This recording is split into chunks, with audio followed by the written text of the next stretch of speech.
So what I'm going to try to do this afternoon is actually plunge us right in to what I think are the deepest topics we need to consider as professionals. And by professionals, I suppose we mean not just people who practice a profession, whatever our profession may be, but people who are seeking to profess with our lives that God is real, that the gospel is actually good, and that Jesus is truly Lord. What would it mean for us to profess that in our professions? I want to just set the table in the amazingly generous amount of time I have.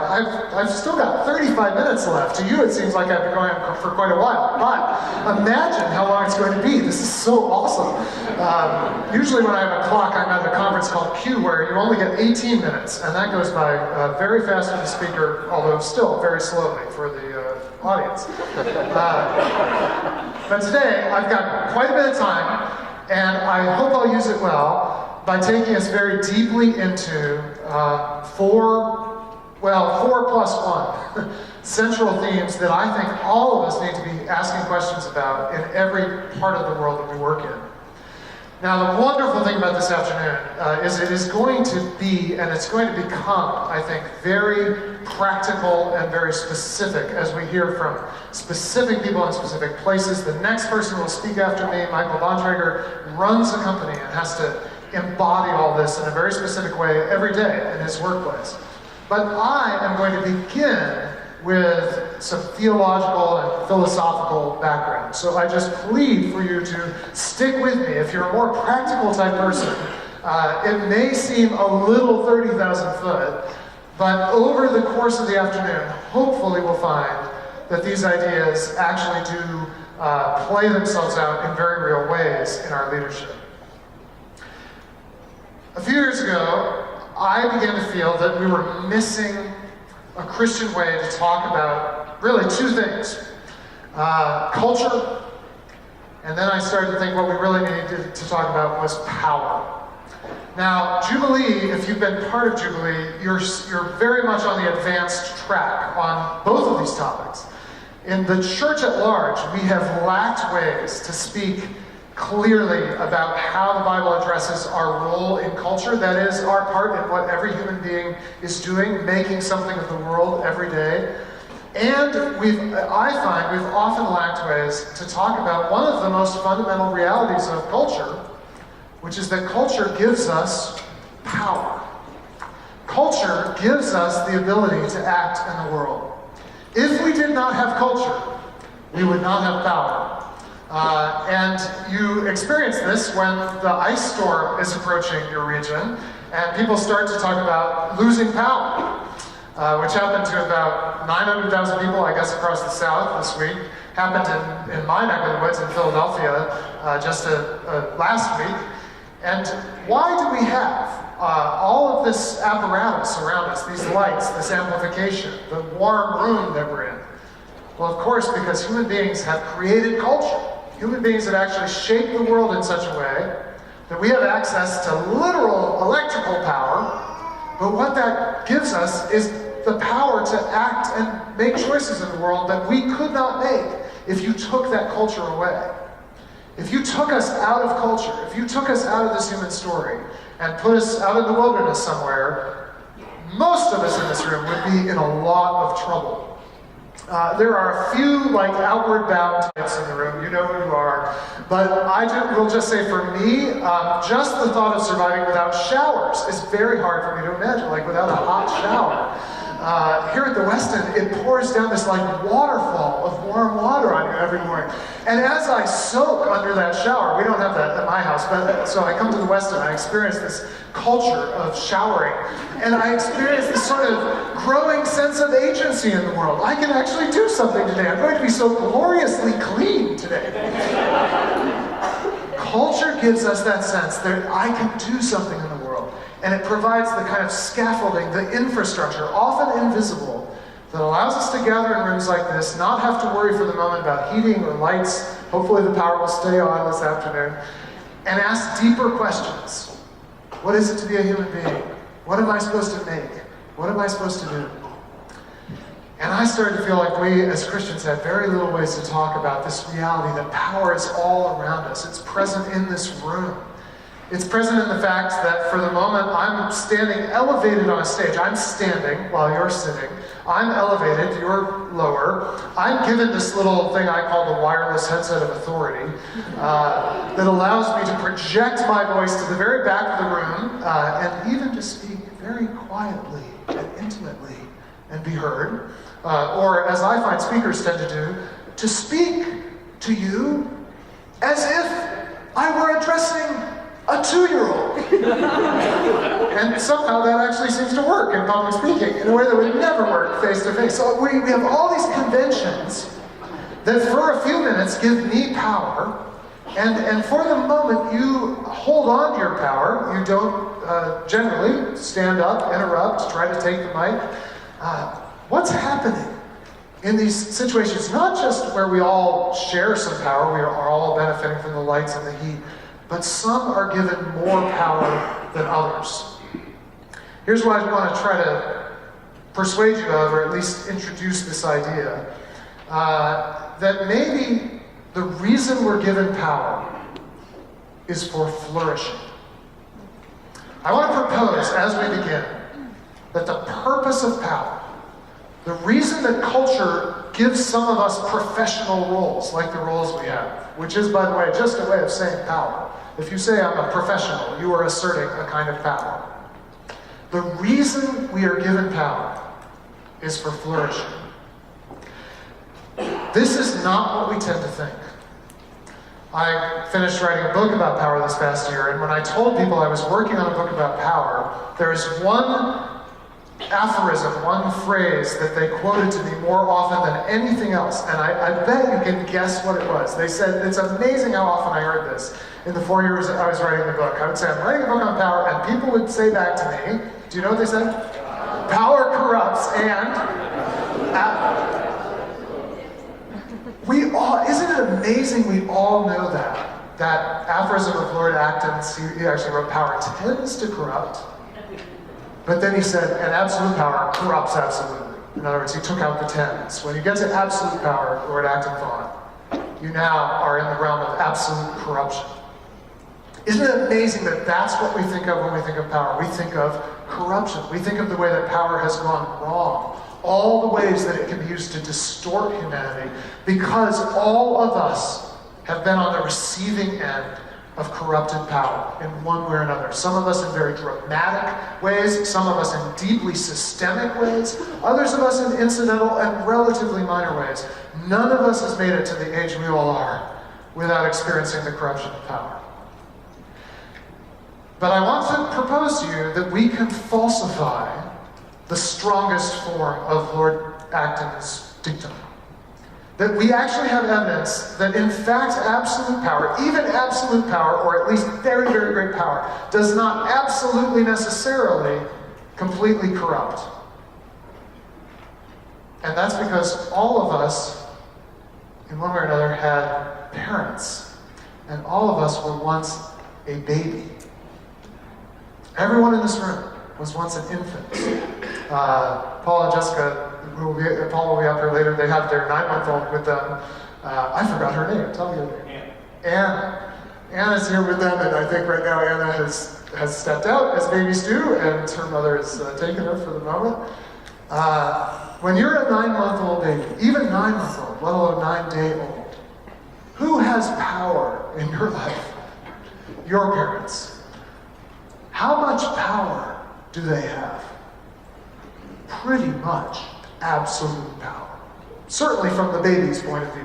I often try to imagine what it's like to sort of think back. What was it like to be that baby? And these monstrous, wonderful creatures appear in your field of view, in your crib from time to time, pick you up, carry you around, take you to conferences you didn't ask to go, decide what to feed you, decide how to relate to you, decide what to mirror of your expression so that you even know what expression you're making at that moment. If there's anything that's like absolute power in human experience, parenthood is awfully close. But all of us made it through that most vulnerable age of infancy and early childhood. And our parents surely were not perfect parents. And none of us are or will be perfect parents. But the fact that you lived, that you were alive, that you are alive today and lived through that experience says to me that your parents were not absolutely corrupted by that. It's Valentine's Day, so call your mom and say, Mom, I'm realizing you were not absolutely corrupt. I heard that at Jubilee. Power, when transformed by love, is not absolutely corrupted. In fact, love finds new reservoirs of power that it didn't know that it had. I remember when my son was about the age that Anna is now, looking at this little boy, very little boy, and thinking about the day soon when he would walk, and realizing that if he were to toddle out onto the street in front of our house, we lived on a busy street, buses went by every 5 minutes, and I thought, and it hit me as a realization, not as a decision, but just as a realization, that if I saw my son toddling out into the street in front of a bus, and the only way to prevent him from being run over by that bus was to run in front of the bus, shove him out of the way, and be hit myself, that I would do it without even thinking. I realized that I would just have this instinctual moment of action without even a decision or deliberation that would cause me to give my life for my son. And then I thought about my wife, Catherine, who I love very much. I thought, what if Catherine were, accidentally stepping in front of a bus, and the only way to save Catherine was to, run out, bump her out of the way, take the hit, and I would, but I would think about it first. There would be a moment of deliberation. But with this baby, this child over whom I had at that time as close to absolute power as any human being gets over another, there would be no deliberation. Because there's something about that bond. Now that's parenting.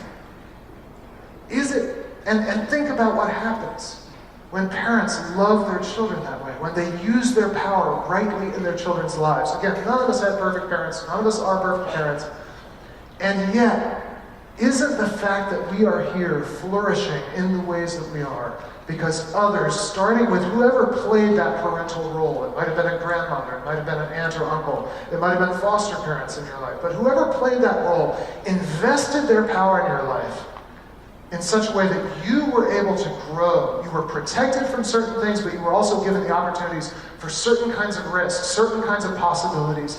And you are who you are because other people used power in your life to allow you to flourish, even people who had a great deal of power. Not just true in the market, in the home, also true in the marketplace, in business. If you have had a flourishing career to this day, or had a flourishing experience in your college years, you can almost certainly turn to your neighbor, if I gave you time, which I won't because now I only have 22 minutes and 50 seconds. You could turn to your neighbor, and I bet everyone in this room could name someone who used their power for your flourishing. Who, if they had not exercised power in your life, actually you would have been diminished, you would have been less. This is where the biblical story begins. It begins with a God who has absolute power, but far from being absolutely corrupted by it. This God decides to create a whole world that he does not have to create, and he intends it to flourish. God's intention for the world is that it begin, admittedly, very simply. The first day of creation, as narrated in Genesis, is just the most simple binary, light and dark. But God's intention is that on each day of creation, the world will become more complex, more fruitful, more full of possibility, and more filled with teeming, abundant diversity. And I think the best way to describe that is that the first chapter of Genesis is about the Creator setting in motion with his power the conditions for a flourishing cosmos, a flourishing world. What characterizes flourishing? Just a few words that might be helpful. Abundance characterizes flourishing. Flourishing is not about the minimum necessary. Lisa Slayton, who's put this whole thing together, said earlier at lunch, she said, I believe anything that's worth doing is, what was the phrase? Worth overdoing. Anything we're doing is worth overdoing. I love that. And the Creator seems to agree. Because the Creator does not just create a neatly regimented world of predictable, kind of mechanical action, but an organic world, a world that explodes into abundance. Anything worth doing from the Creator's point of view is worth overdoing. And then, this Creator intends diversity in the world. So flourishing is also about diversity. It is not just about lots of the same kind of thing, but it's about many different kinds of things coming into reality and coming into being. And then flourishing is about the realization of potential. The Creator implants His world with such fruitfulness that as the world is tended and kept and tilled and cultured, all these possibilities that were always there in the world will come to light and come to realization. So flourishing is about the realization of possibility. This is God's story. And the amazing climax of the creation account is that it becomes our story as well. Because the Creator, who uses His power always and only for flourishing, introduces image bearers into His creation. There's this bonus round on the sixth day of creation where God, already having done the work you would expect Him to do on day 6, decides to do some extra work and says, let us make human beings in our image. And now in the cosmos, there are not just all of these different kinds of creatures, but there's one very special kind of creature. In one way, like every other creature, but in another way, very different, because this creature bears the very image of the world's Creator. And God says to them, I now want you to flourish, be fruitful, multiply, fill the earth, subdue it. And it becomes clear that what God intends is for His image bearers to bring out and elicit the flourishing of the world in the way the world was meant to be. They are to cultivate the world, to make culture in the world. And as they fill the earth, they're going to do it in every possible climate, in every possible setting, with many different cultures. They're going to make the most of the world. That's the Creator's original intention. Power is for flourishing, and so is image bearing. Image bearing is for flourishing. And I want to introduce this idea. It's not just, there's some things flourishing is not. Flourishing is not just abundance for a few. We are very privileged and fortunate to be in this room and to have waterfall showers that pour down on us if we choose and stay overnight. But that's not flourishing necessarily. That's privilege. Flourishing is more than privilege. God intends comprehensive flourishing for His cosmos. Not flourishing that's confined to a few lucky individuals, but flourishing that spreads, is fruitful, and multiplies through the whole world, including to the most vulnerable. And it's not even just about a phrase we sometimes use, which is human flourishing. Human flourishing is very important. But God intends that the whole creation flourish.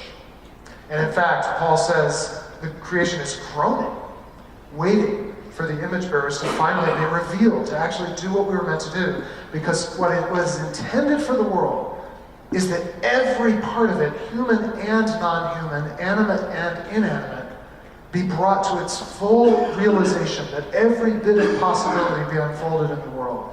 That is what the image bearers were for. The image bearers have this interesting pair of qualities that they bear in equal measure, at least at their best. On the one hand, they have tremendous authority. They're given more authority than any other creatures. And they have incredible vulnerability. They're actually more vulnerable than any other creature. So the psalmist says this in Psalm 8, right, which is one of the great image-bearing psalms. Oh Lord, how majestic is your name in all the earth. When I consider the heavens, I go out and I look up at the stars, the moon and the stars which you've put in their place. What are human beings that you pay attention to us? Any human being who walks out alone under the canopy of stars feels incredibly small, incredibly vulnerable. But then the psalmist says, yet you have made him a little lower than the angels. You've crowned your image bearers with glory and honor. and put everything under their feet.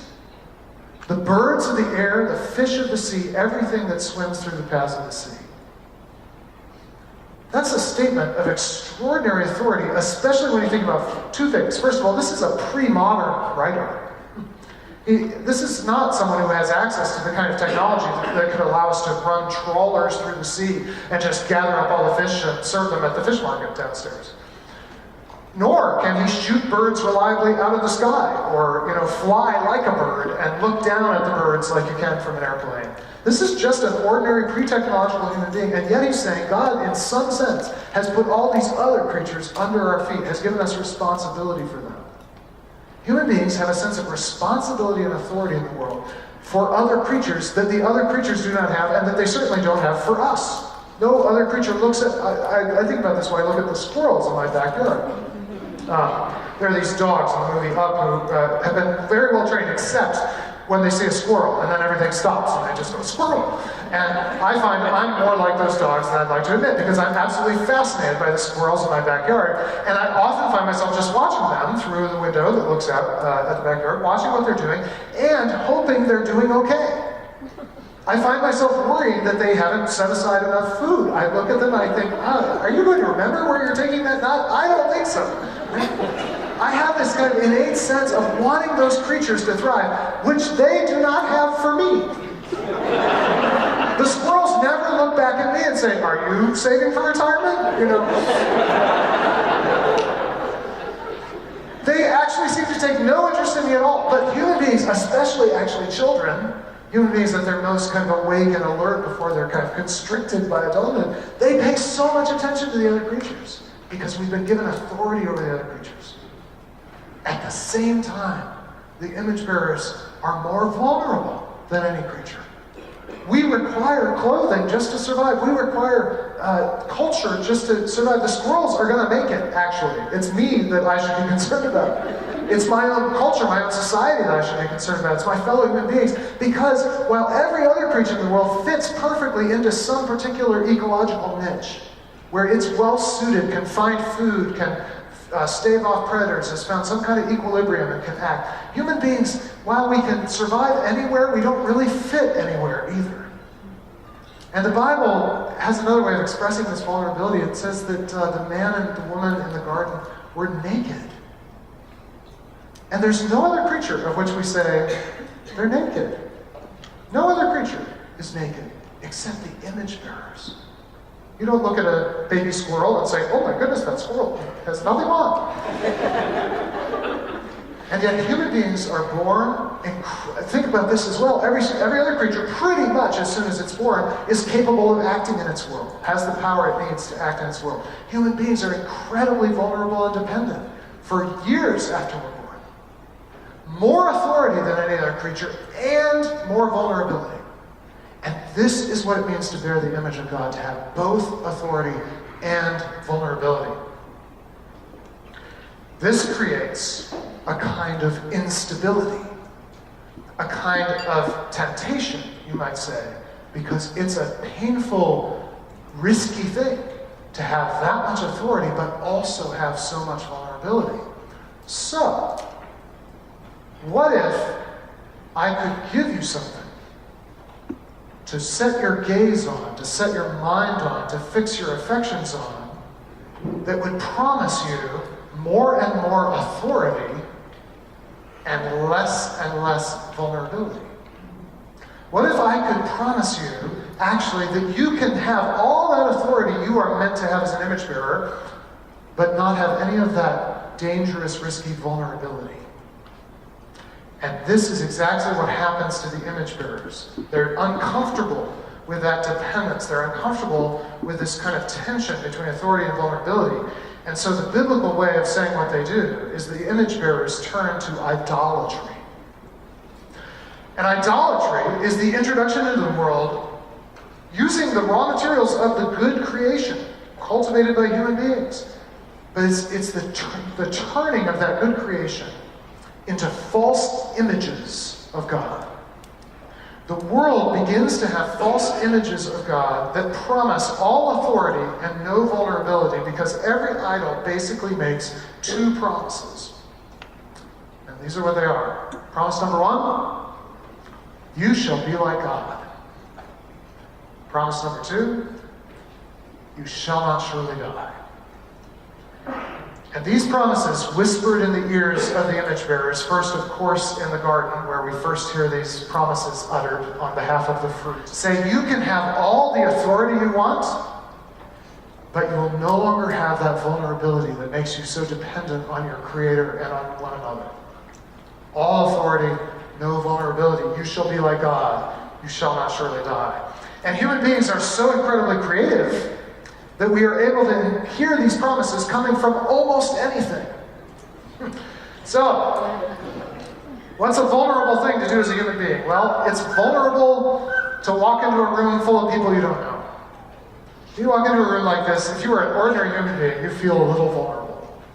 At least I felt that way walking in.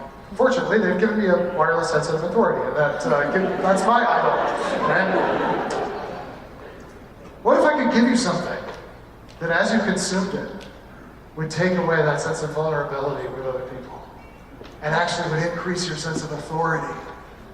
You would dance better, you'd be funnier, other people would be better looking. And all that sense of nervousness, how do I stand, who do I talk to, how do I act, all that vulnerability would just ebb away. And the moment you start using alcohol, not as a very good thing that's part of the good creation, but to manage your vulnerability and sort of artificially amp up your authority, it is becoming for you an idol.